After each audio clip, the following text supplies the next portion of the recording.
Shri Shri Siksastakam of Shri Krishna Chaitanya Mahaprabhu, with Sanmodana Bhashyam by Srila Bhaktivinoda Thakur, and commentary by Srila Bhaktisiddhanta Saraswati Thakur. Sloka 8. Aslishyava padaratam pinastu mamadarshanam amarhatam karotu vayatatata vavidatu lampato mapranastastu sa eva naparaha. Let Krishna tightly embrace the servant who has fallen at his lotus feet. Let him trample me or break my heart by not being visible to me. He is a Babaji after all, and can do whatever he likes, but he is still no more other than the worshipable Lord of my heart. Shri Sanmodana Bhashyam by His Divine Grace Satchidananda Bhaktivinoda Thakur Prabhupada. The consciousness of the devotee who reaches the sublime platform of prema is described in this sloka, quote, "That supreme adulterer and libertine Krishna may grant endless bliss to the servant surrendered to his lotus feet, or he may drive me into excruciating depths of despair by not being present before me. He may please to do anything he wants with me, even to the extent of enjoying with another of his beloved gopis in my presence.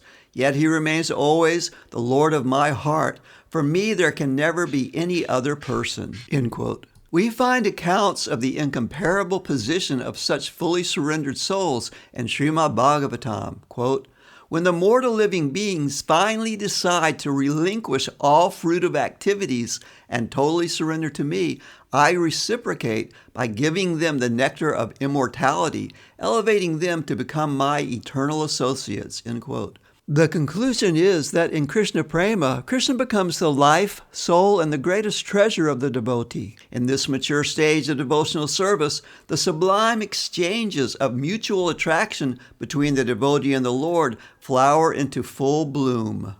Sri Prahlad Maharaj says in the Srimad Bhagavatam, quote, "Just as pieces of iron rush of their own volition attracted by a magnet, similarly, by the independent will of the Supreme Lord, my heart and mind have shaken off attachment for material life. Now I am being forcibly drawn as if by a magnet to his lotus feet." This statement demonstrates the truth of the eternal bond between the infinitesimal jiva and the infinite Supreme Lord. This relationship becomes obscured when the jiva gives up Krishna consciousness. But when, by good fortune, the living entity's consciousness becomes purified, then the mutual attraction between the Lord and his part and parcel is revived. A piece of iron, when clean and shining, is automatically attracted to a magnet. Similarly, the consciousness of the spirit soul, when purified, clean, and shining, will automatically exhibit attraction to Krishna. Besides facilitating this attraction, self-purification has no function. The path of Krishna consciousness is called Prema Dharma, the Dharma of loving devotional service. Sadhakas of the Prema Dharma must know that save and except for Prema, this path of religion neglects all results desired by those who pursue Dharma, Artha, Kama, and Moksha. The devotee sacrifices everything for Krishna. Lord Krishna himself substantiates this truth in the Srimad Bhagavatam. Quote, "My dear gopis, severing all family attachments for my sake, you have achieved what is very rare even for the great philosophers and yogis. Our meetings with each other are completely pure and unblemished. If I tried to repay my debt to you for your love, devotion, service, and renunciation, even if I endeavored with my immortal body throughout all eternity, I would be unable to do it. I am obliged to you life after life. Though you may consider me absolved of any debt out of your natural meekness and loving demeanor, I will nonetheless always remain beholden to you." As indicated by the Lord's declaration of indebtedness to the gopis, to please and attract Krishna, one should love and satisfy the devotees whom he holds most dear. In other words, one who desires entrance into Krishna consciousness must have no interest in selfish, so-called pleasures. A devotee serves Krishna, has affection for him, meets him, or may do anything. The sole intention is to please Krishna and increasing one's loving service to him. Lord Chaitanya uses the phrase, deeply afflicted in the heart, in the Sloka. In reality, the devotee does not feel grief, but exultation. To confirm this fact, Lord Krishna tells the gopis, "For my sake, you disregarded social taboos, Vedic injunctions, and even cut off connection to your relatives and family members. And all this, your meditation on me, was single-minded. You did not even care for your beauty and nuptial happiness. So in order to increase your love for me, I disappeared from your sight. Please do not blame me for this act of love, because you are extremely dear to me, as I am to you." Another important point in this sloka is that although the Lord speaks of giving me bliss by your loving embrace, there is no trace of self-satisfaction. Even here, the only thought is of loving Krishna by giving oneself to him for his pleasure. Lord Chaitanya's statements very much exemplify the true emotions of pure love. The significance of Sri Siksastakam. The 8 shlokas of the Siksastakam are preeminently significant. Lord Krishna desired to know, how glorious is Srimati Radharani's love for me, she being my internal spiritual potency. How does she alone fully relish my transcendental qualities? What is the happiness she feels when she realizes the sweetness of my love for her?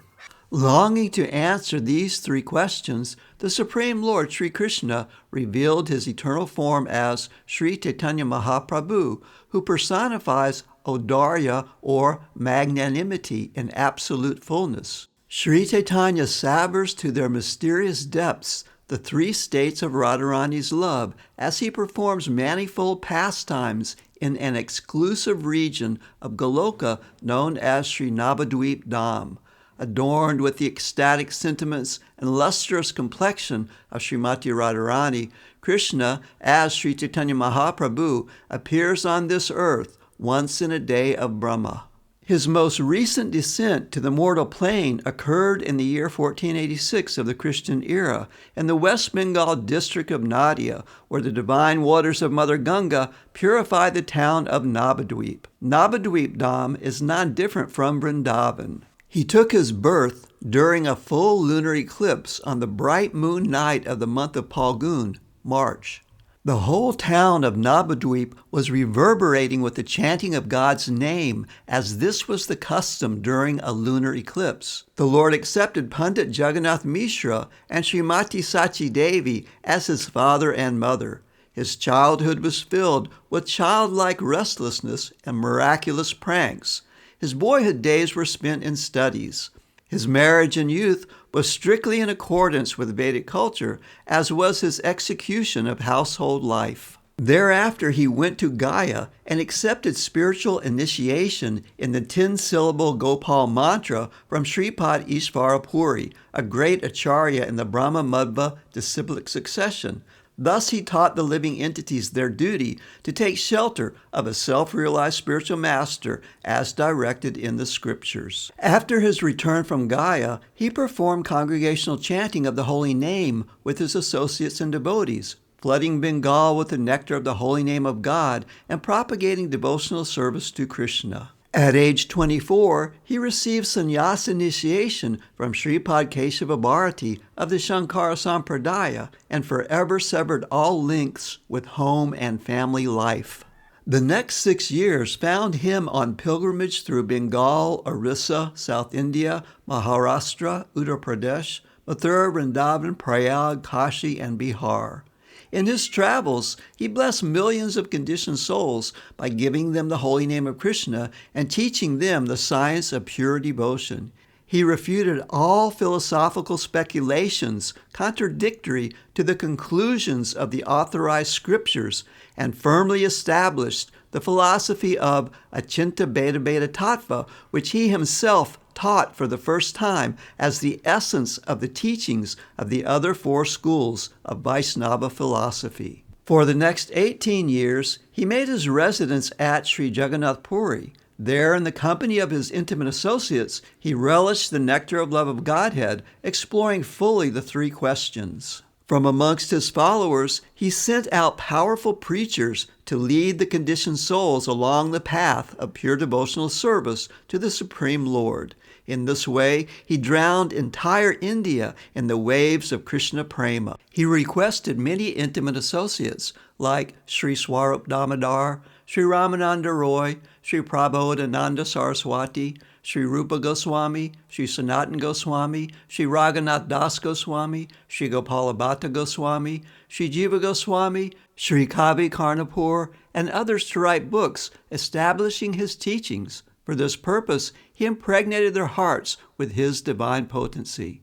He has personally condensed these self-same teachings into his 8 Siksastakam prayers. They reach out and touch all levels of devotees. At times, the Lord would immerse himself in the nectar of these 8 slokas, tasting their conclusions in the association of Srila Swarup Damodar and Sri Ramananda Roy.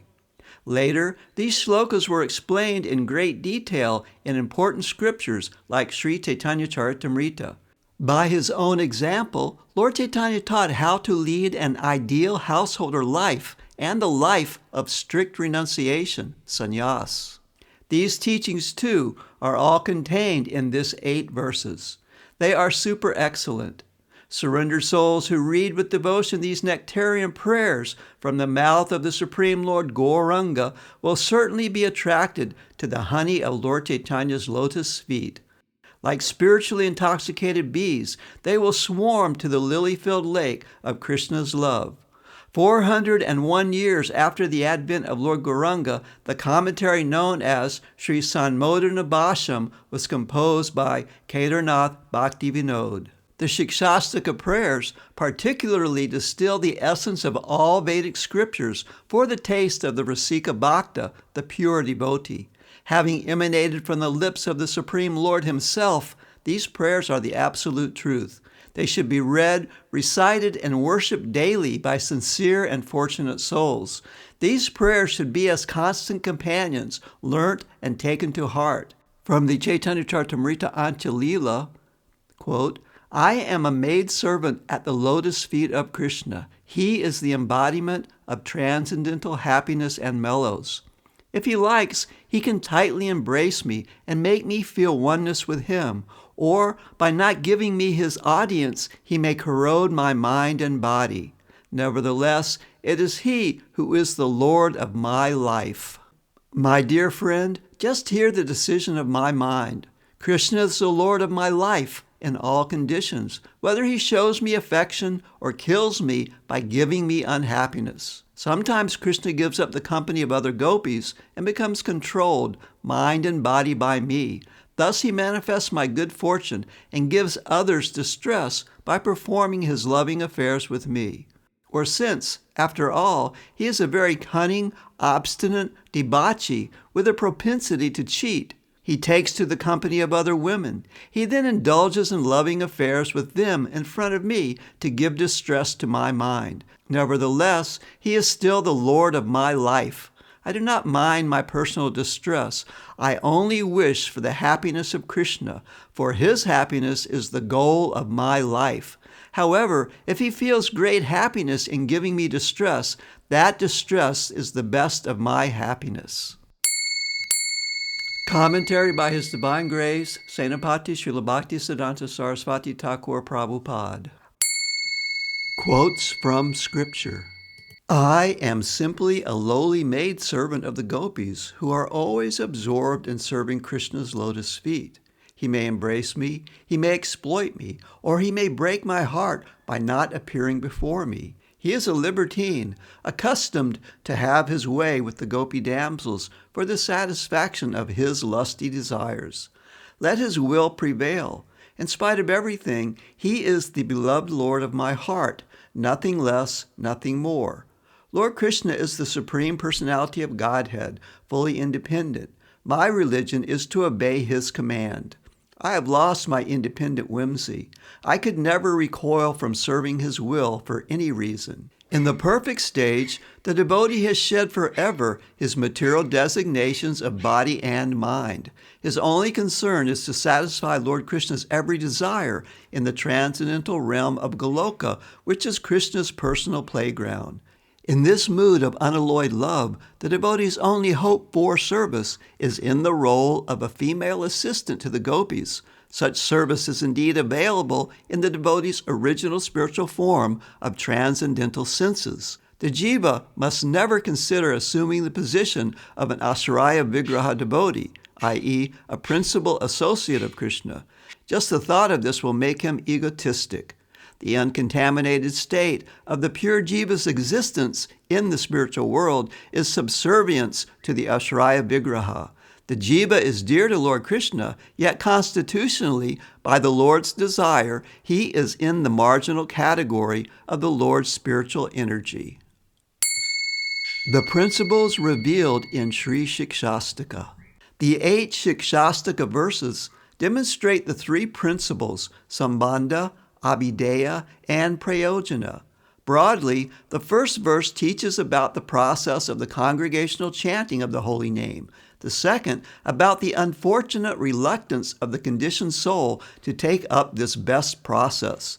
The third, about the proper means of chanting the holy name. The fourth, about the renunciation of deception and all adverse desires. The fifth, about the jiva's original spiritual identity. The sixth, about feeling the good fortune of coming near to the Lord. The seventh, about the highly elevated mood of separation. And the eighth, about how one gets established in his absolute goal of necessity. In all 8 verses, the Abhideya principle is shown. Within that context, the first 5 verses impart Sambandha Gyan. The remaining 3 explain Prayojana. The first 5 verses concern sadhana bhakti, and the next 2 about bhava bhakti. The 6th to the 8th verse, and especially the 7th and 8th, deal with prema bhakti, but for sadhakas. Selecting the following verse composed by Srila Vishwanath Chakravarti Thakur to convey my feelings, I offer my obeisances to all the readers and thus end this commentary. Quote, the Supreme Lord Krishna, the son of Maharaj Nanda, and his transcendental abode are of the same spiritual substance. They are my objects of worship. The topmost service is rendered by the gopis of Braj. Srimad Bhagavatam is the absolutely authentic scripture, the basis of all teachings and conclusions. Krishna Prem is the 5th goal beyond the 4 goals of the Vedas. It is also the supreme destination. All this is Lord Chaitanya's opinion, and therefore the opinion most favored by us. Other opinions are neither favored by or even interesting to us. Scriptural statements relative to this sloka. From the Srimad Bhagavatam, Dear Master, O beloved, when you leave the cowherd village to herd the cows, our minds are disturbed by the thought of your feet, more beautiful than a lotus, being pricked by the spiked husks of grain and rough grass plants. When you go to the forest during the day, a tiny fraction of a second becomes like a millennium for us because we cannot see you. And even when we can eagerly look upon your beautiful face, so beautifully adorned by curly locks, our pleasure is hindered by our eyelids, which were fashioned by the foolish Creator. From the Krishna Karnamrita, Sloka 12. May the lotus-like feet of the Supreme Lord Krishna, the only gallant hero who plays eternal pastimes with all the Lakshmi Devis, gopis, whose blooming beauty withers the exquisite beauty of lotuses, and who is an expert at fully convincing his devotees of his divine protection, be forever enthroned in my heart, giving me unfathomable happiness.